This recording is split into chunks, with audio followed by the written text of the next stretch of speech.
Le traité START-3, pilier du contrôle des armements nucléaires entre la Russie et les États-Unis, est aujourd'hui suspendu et son avenir reste incertain. Donald Trump affirme avoir discuté de désarmement nucléaire avec Vladimir Poutine lors de leur rencontre en Alaska, tout en insistant pour inclure la Chine dans ce dialogue stratégique. Abonnez-vous et partagez cette vidéo pour ne rien manquer des évolutions à venir. Ce face-à-face, présenté comme informel mais lourd de symboles, relance un débat qui dépasse le cadre bilatéral classique. Depuis plusieurs années, Moscou et Washington maintenaient, tant bien que mal, une architecture de contrôle des armements, héritée de la guerre froide. Le traité START-3, signé en 2010 et prolongé une décennie plus tard, limitait le nombre d'ogives nucléaires déployées et prévoyait des inspections mutuelles, gage de transparence fragile entre deux puissances souvent adversaires. Mais depuis la suspension de l'accord par la Russie, le processus s'est enlisé, ouvrant la voie à une nouvelle ère d'incertitude. La déclaration de Donald Trump a surpris autant qu'elle a divisé.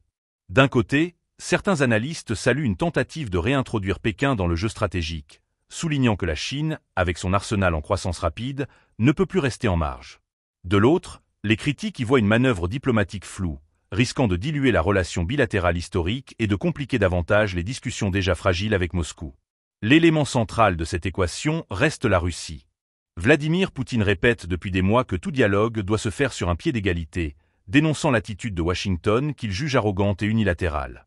Pour Moscou, un traité ne peut avoir de sens que si les intérêts de sécurité de la Russie sont reconnus, notamment face à l'élargissement de l'OTAN et au déploiement de systèmes antimissiles en Europe. La suspension du START-3 traduit autant un calcul militaire qu'un signal politique adressé à l'Occident. La Chine, pour sa part, se montre extrêmement prudente.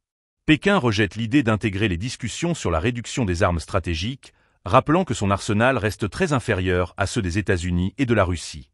Mais derrière cette posture officielle, de nombreux experts soulignent l'accélération des programmes chinois, avec la construction de nouveaux silos et la modernisation rapide de ses forces.